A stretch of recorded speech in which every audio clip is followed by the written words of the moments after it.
Napapabayaan na ng kanilang general ang mga pulis na ipinadala sa Davao City para sa operasyon laban kay Pastor Apollo C. Kibuloy at sa The Kingdom of Jesus Christ. Ayon kay political commentator Jay Sonza, sa pag-iikot niya sa Davao at pakikipag-usap sa mga pulis, napag-alaman niya na napababayaan na pala sila, lalo na ang kanilang mga pangunahing pangangailangan. Ang isa pong sinasabi ng mga pulis sa akin ay patampata na ang kanilang katawan, pagal na ang kanilang kalooban, sapagkat unang-una sila ay pinadala rito ng ganun-ganun na lang by order of their commanders.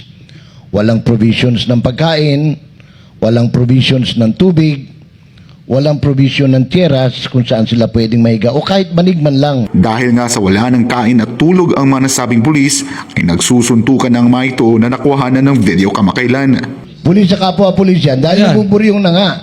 That's a sign of a weak Isipin mo, leader. kulang ka na ng kain, kulang ka ng tulog, o wala ka pang tubig. Ayon pa kay Zonza, ginagawang busabos ang mga pulis na nag-aral pa ng kolehiyo upang makapasok sa pambansang pulisya. Napag-alaman ni Zonza na ang mga pulis na ipinadala sa Davao para mag-operate laban kay Pastor Apollo at sa KOJC ay nagmula pa sa Cotabato, General Santos City, Cagayan de Oro, Bukidnon, Agusan at Surigao.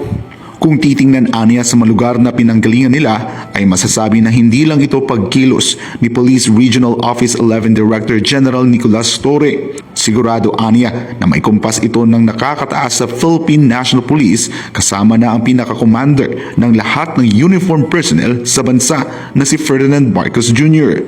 Kaya ngayon, ani Sonza, dahil patuloy na ginagamit ang mga pulis laban sa KOJC, ay wala naman hinto aniya ang pagbaba ng kanilang moral. Ngayon, yung pong mga nauna ng ginamit dito at patuloy na ginagamit ay napakababa na ng moral. In fact, ang sabi nga nila ay mukhang ayaw na nilang sumunod doon sa pinag-uutos kasi hindi na nila maintindihan kung ano itong pinaglalaban kasi unang-una kapwa Pilipino. Sino yan? Good.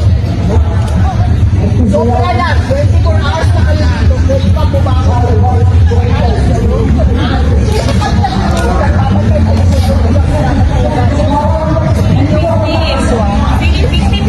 Asa to? Unsay kang bayato?